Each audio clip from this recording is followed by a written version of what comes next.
Okay, so let's say you have the equation for a hyperbola, y squared over 4 minus x squared over 12 equals 1, and you want to plot it. The first thing you need to do is find the vertices.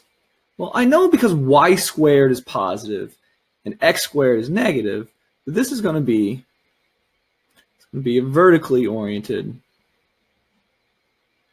hyperbola. It's going to go up and down.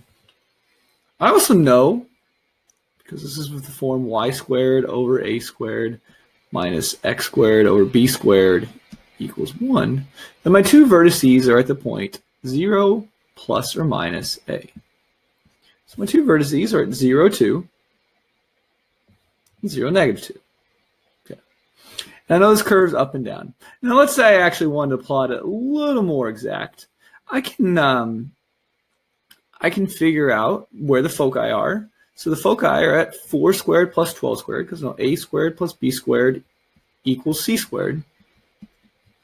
And so I know 4 plus 12 equals 16, or c equals plus or minus 4. So I know my two foci are at 0, comma, plus or minus 4. So I'll plot those. Okay. It's my foci. It's my vertices. All right. Well, that helps, but let's say I want to plot a little more accurate.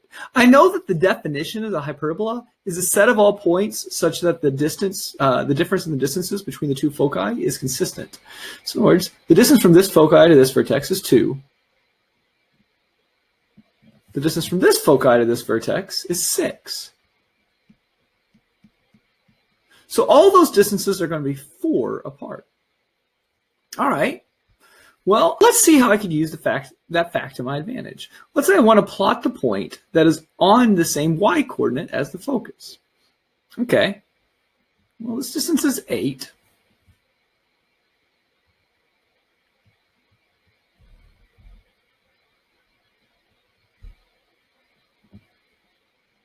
Okay.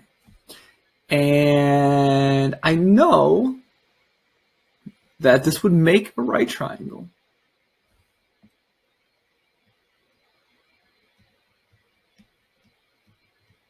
It's somewhere out here.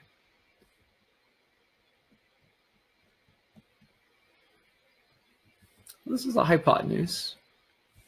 I know this is a hypotenuse minus 4.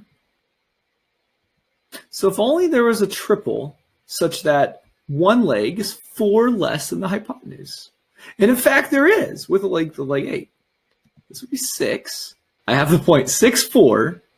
And then the distance from this point to this focus is 6. The distance from this point to this focus is 10.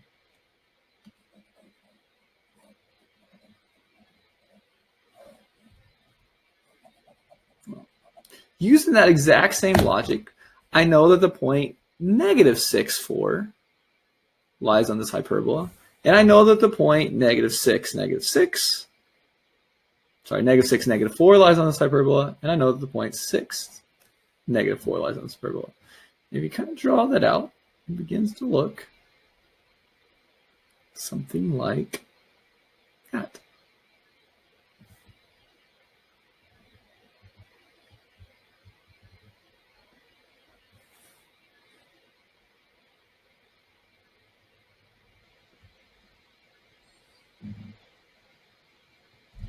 All right. And that's how you find the vertices and plot a hyperbola given its equation. To further demonstrate this, let's see what it looks like on Desmos. There you go.